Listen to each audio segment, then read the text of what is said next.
Pessoal, vocês já pararam para pensar como escalar um CRUD? Pois então, essa foi uma pergunta que fizeram para um camarada meu durante uma entrevista de vaga, entrevista sênior, tá? E ele ficou sem saber o que fazer. Quando a gente fala em escalar um CRUD, estamos, na verdade, falando sobre como garantir que uma aplicação que executa operações básicas, e quando eu falo de operações básicas, eu estou falando de create, de read, de update, delete.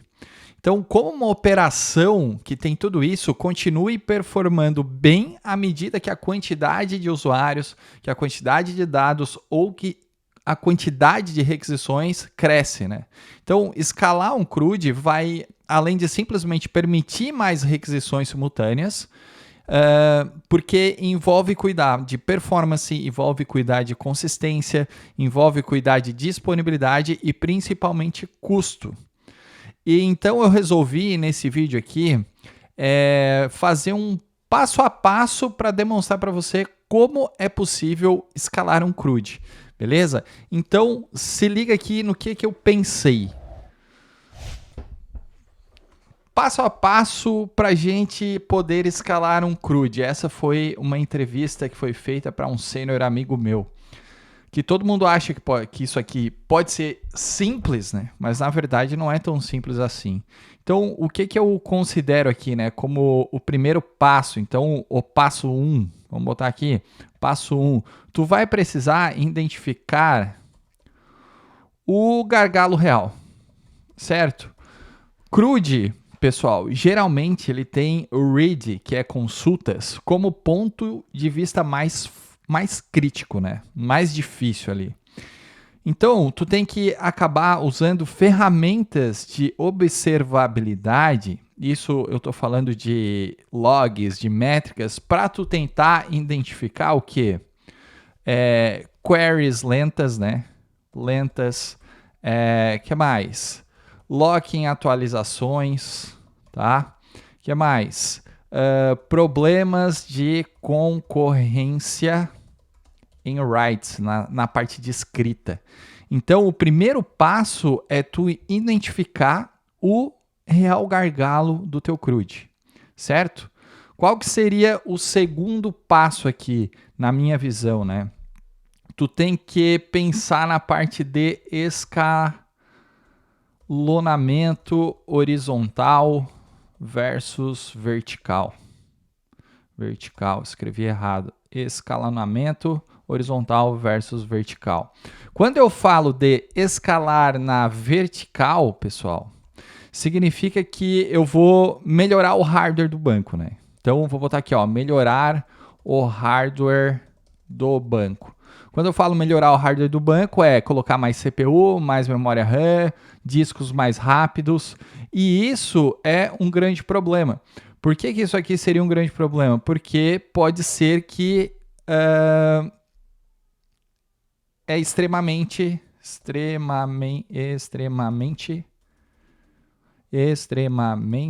oh meu Deus, extremamente caro, certo? Chega um ponto que tu não consegue mais escalar o teu hardware sem te cobrar muito, né? E outro ponto que tu tem que ver é a parte de escalonamento, daí sim, né? Na horizontal. Quando eu falo escalonamento horizontal, eu estou falando diretamente com balanceamento de carga na API, tá? Sharing, talvez, ou particionamento de banco de dados. Particionamento de banco de dados, certo? Também estou falando de replicação de dados.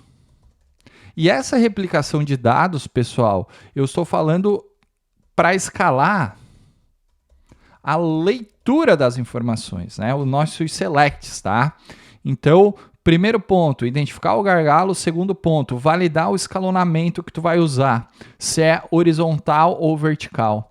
O terceiro ponto que eu colocaria aqui nessa listagem seria a parte de cache estratégico. Então, o que faz o cache estratégico? Ele tem um ganho muito, muito bom no que a gente chama de redução da pressão no banco de dados, certo? Então, tu pode ter o que aqui? Tu pode ter um cache em memória, que daí, né, tu vai usar Redis, ou tu vai usar outro tipo de cache, para aquelas consultas mais frequentes. Tu pode usar cache por entidade, então tu pode usar cache num endpoint específico, né, num get produtos passando ID, desculpa, passando por página ou por query, enfim. Então nós temos o cache estratégico. O outro ponto que a gente tem que levar aqui em consideração seria o que, pessoal? Evitar operações pesadas diretamente no CRUD, né? Então, operações de atualização em lote. Então, tudo isso aqui, ó, vamos botar aqui lote. Evitar lote, evitar exportações, evitar cálculos complexos. Tudo isso aqui, pessoal, tu tem que fazer isso de forma assíncrona, né? Através de filas de mensagens, tá? Jobs, enfim, vou botar aqui, ó, fila de mensagens, jobs em background, enfim, ou depois do horário, qualquer outro tipo de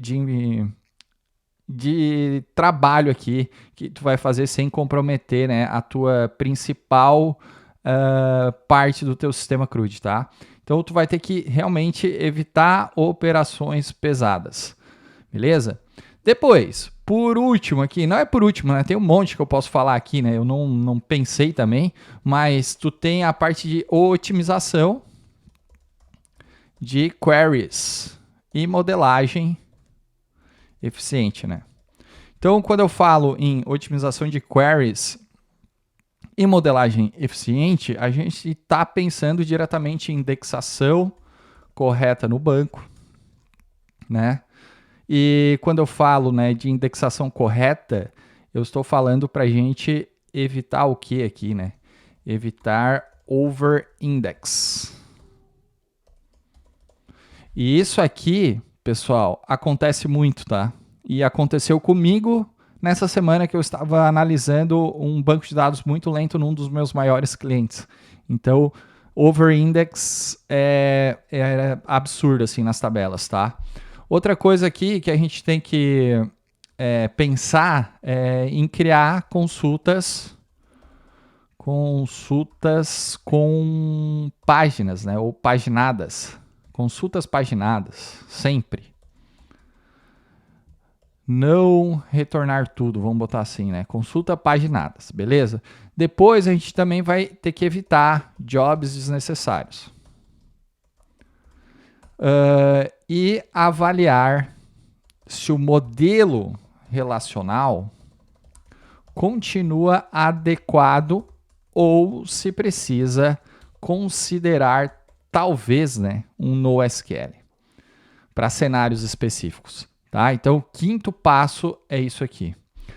Vamos ver, será que eu consigo pensar em algo mais aqui? Então, identificar o gargalo, escalonamento horizontal e vertical, evitar operações pesadas diretamente no CRUD, otimização de queries e modelagens eficientes. Eu posso pensar em cuidados, vamos botar aqui, cuidados 6, né? Cuidados em operações de escrita. Então vamos botar aqui controlar, vamos botar, né? Controlar concorrências otimistas e pessimistas onde necessário. Concorrências. Beleza. Então, isso aqui é um ponto a ser abordado, né? O que mais? Usar eventual, vamos botar aqui consistence, pode ser, em situação de alta escala. O que mais que eu posso botar aqui? Fila para writes, né? Então, A gente vai desacoplar aqui fazendo Event Sourcing, CQRS e assim vai. Certo? Então isso aqui seria o nosso passo 6, beleza? O que mais que dá para a gente fazer? Olha só a quantidade de coisas que dá para a gente escalar um CRUD, né? Então, quando chega isso aqui numa pergunta, né, de entrevista, o cara fica meio assim, caraca, o que eu posso fazer? Daí ele já vai pensar em cache e já vai pensar em escalonamento vertical, por exemplo, né? Então, tem tudo isso aqui que dá para a gente fazer, tá? O que mais que dá para fazer? Vamos botar mais algumas coisas para o vídeo ficar bem legal. Vamos botar aqui 7, vamos botar estratégias avançadas. Beleza, o que seria estratégias avançadas aqui, Matheus? Eu acho que a gente pode fazer o seguinte, né? CQRS, então usar Command Query Responsibility Segregation para separar a leitura da escrita. O que mais? Event Sourcing, igual eu falei ali em cima, né? Para gravar eventos e não estados. Isso aqui vai evitar o quê? Escalabilidade nesses sistemas críticos, né? E read réplicas, que eu adoro, né? Réplicas. Então a gente vai usar réplica só para leitura e manter a escrita de forma mais centralizada, tá? E acho que acabando tudo isso aqui, a única coisa que te resta seria o quê? Acompanhar e ajustar. É isso aqui. Então, o que tu vai ajustar? Tu vai ajustar índice, tu vai verificar se o teu banco está tunelado, se ele está com auto-tuning, se as configurações estão corretas e assim vai, né? Então, por mais que isso seja uma pergunta relativamente simples, na hora de uma entrevista, tipo, tu fica assim, ué, como é que eu vou responder, tá ligado? Não é algo que tu tá preparado, mas se de fato acontece, o vídeo tá aí com uma dica, talvez uma solução para que você se dê bem, beleza? Eu espero que vocês tenham gostado. Se você gostou, curta e compartilha e até o próximo vídeo.